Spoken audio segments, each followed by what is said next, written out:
Non, je sais pas. T'as lu la notice quand même avant de... Non. J'ai rien lu. C'est-à-dire que là, si on le pose mal, on est dans l'improvisation. Mais je pense que c'est ça le numéro. Bonjour à tous et à toutes. Bonjour. Nous sommes très contents de vous retrouver dans cette nouvelle vidéo. Aujourd'hui, on revient avec un nouveau diap-test, le premier de l'année 2023. Et on est hyper contente que ce soit celui-ci. C'est un capteur que vous attendez tous. C'est le Dexcom G7 qui est ici. Vous savez que le G6 est remboursé en France et le G7 pas tout à fait encore, même pas disponible en France ni quoi. Et nous, on a l'opportunité de pouvoir vous le montrer en vidéo. Et du coup, dans cette vidéo, on va vous montrer un peu plus en détail le capteur, comment on ouvre la boîte et tout ça. Et au moment où on le pose, puisque Anne va se poser le Dexcom G7 dans cette vidéo.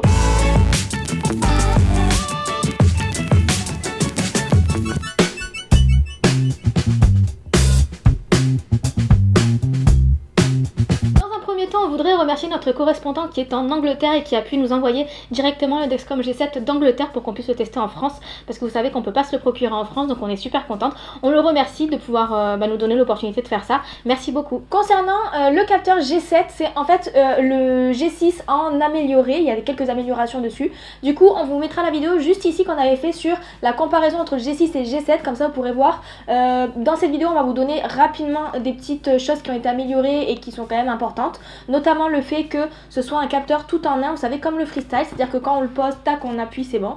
C'est plus le récepteur, le capteur qu'on enclenche, etc., etc. Voilà, là c'est tout dans une seule boîte.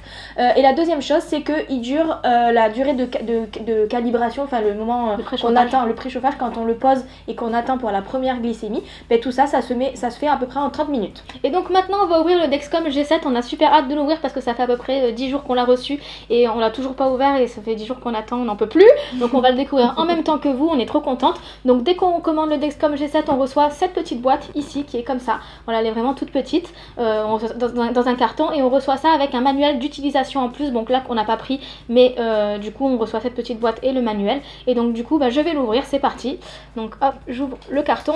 On a trop hâte de l'ouvrir parce que ça fait un moment qu'on attend. Et donc quand on l'ouvre, on a des petits papiers. On a un truc, ça ressemble à un petit stickers pour pouvoir, coller, voilà, le maintenir en place. Et donc on a ce petit truc, je pense que c'est l'applicateur qui permet de se poser le Dexcom G7 sur le bras. Maintenant on va passer à la pose, donc je vais poser ce capteur sur Anne. J'ai jamais mis de capteur sur Anne, donc vous voyez, c'est la première. Donc là, déjà ce qu'on voit sur l'applicateur, c'est qu'il y a un numéro ici. Écrit en gros, donc ça je pense que c'est le numéro qu'on va devoir rentrer dans l'appli pour pas qu'il y ait de calibration, je pense. Voilà, on va voir, mais avant il était sur le papier que tout le monde jetait en fait au moment où on posait, donc là maintenant ils l'ont mis sur le plastique, c'est pas mal, c'est pas une mauvaise idée. Et donc sur l'application qu'on installe, il y a une explication de comment poser le capteur. Donc la première chose à faire, c'est qu'il faut tourner ça, c'est ça? Ouais. Donc allez, on y va, on va tourner ça. Tac, voilà. Donc là on voit qu'il y a le capteur ici qui est au fond de l'applicateur, hein, comme ça. Et du coup après la seule chose à faire, c'est de poser sur le bras de la personne, enfin ou sur soi quoi, et ensuite on appuie. Voilà, donc allons-y. T'es prête? Je suis prête. Tac, donc on le met, on appuie un peu, enfin histoire vite fait, hein, et puis là on y va, 1, 2, 3.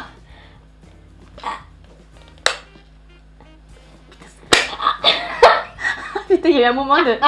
Voilà, et là je retire. Et après, il faut appuyer autour là. Pour bien... Non, ça va, ça fait pas mal. Ça fait mal? C'est juste un peu... Voilà, un peu bizarre. Mais en fait, c'est toi qui me le fais. En fait, ce qu'il y a, c'est que c'est hyper dur. Non mais c'est vrai, on n'avait jamais fait ça la première. Et ça là, ça c'est hyper dur. Vas-y, touche, tu vas voir. Non mais après c'est bizarre, vas-y, c'est appuie. toi qui me le fais. Non mais c'est dur. Imagine, t'es tout seul chez toi. Ouais. Et là, tu dois faire ça. C'est dur quand même, hein, tout seul, bon.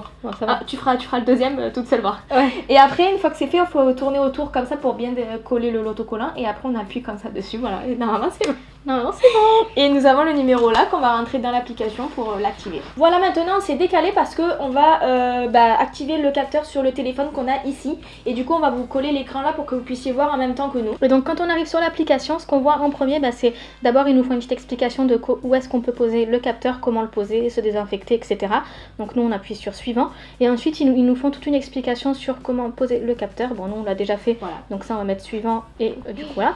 Ils nous disent comment utiliser le patch qu'ils nous ont fourni, bon très bien, on dit suivant. Et donc là maintenant on a deux choix, soit on entre le code manuellement, soit on peut le prendre en photo. Donc nous on va l'entrer manuellement parce que on a la flemme de faire une photo. Et donc du coup je rentre le code qui est écrit sur le Parce capteur. que il y a un QR code, donc je pense que le fait de faire une photo, ça va scanner le QR code qui va rentrer direct le code. Voilà. Bon, après. Et donc j'ai mis le code, hop, je valide. Et là donc il est en train de chercher mon capteur. Il nous dit qu'il faut être à moins de 6 mètres de son capteur pour pouvoir le capter, donc là ça devrait aller. Hop, Oui, je la paire. Voilà, pairing complète, finish. Et donc là il me dit que c'est prêt dans 23 minutes. Ouh. Au moment où on vous tourne la vidéo, le capteur vient d'être activé, donc il va falloir qu'on attende quelques minutes. Donc ce qu'on va faire, c'est qu'on vous mettra une photo juste ici de l'écran, de comment il se présente, etc. Et ce qu'on vous propose, c'est que dans une future vidéo, on vous fera une vraie vidéo diap test complète d'un essai sur plusieurs jours, voire plusieurs semaines du Dexcom G7. Comme ça, Anne elle pourra aussi donner son avis sur l'utilisation au quotidien. Voilà pour cette vidéo, on espère qu'elle vous aura plu. On vous répète que si jamais vous voulez voir la comparaison entre le G6 et le G7, on a déjà fait une vidéo sur le sujet. Donc n'hésitez pas à aller voir dans la barre d'infos, on vous mettra le lien juste en dessous. N'hésitez pas à mettre dans les commentaires toutes vos questions sur le Dexcom G7, puisque comme on l'a dit, Anne va le faire le test pendant plusieurs jours et on vous fera une deuxième vidéo, un vrai diap test du capteur. Donc n'hésitez pas à mettre toutes vos questions, comme ça on y répondra dans la prochaine vidéo. N'hésitez pas aussi à vous abonner à nos réseaux sociaux pour recevoir les notifications en cas de nouvelles vidéos. Merci d'avoir suivi cette vidéo et à bientôt.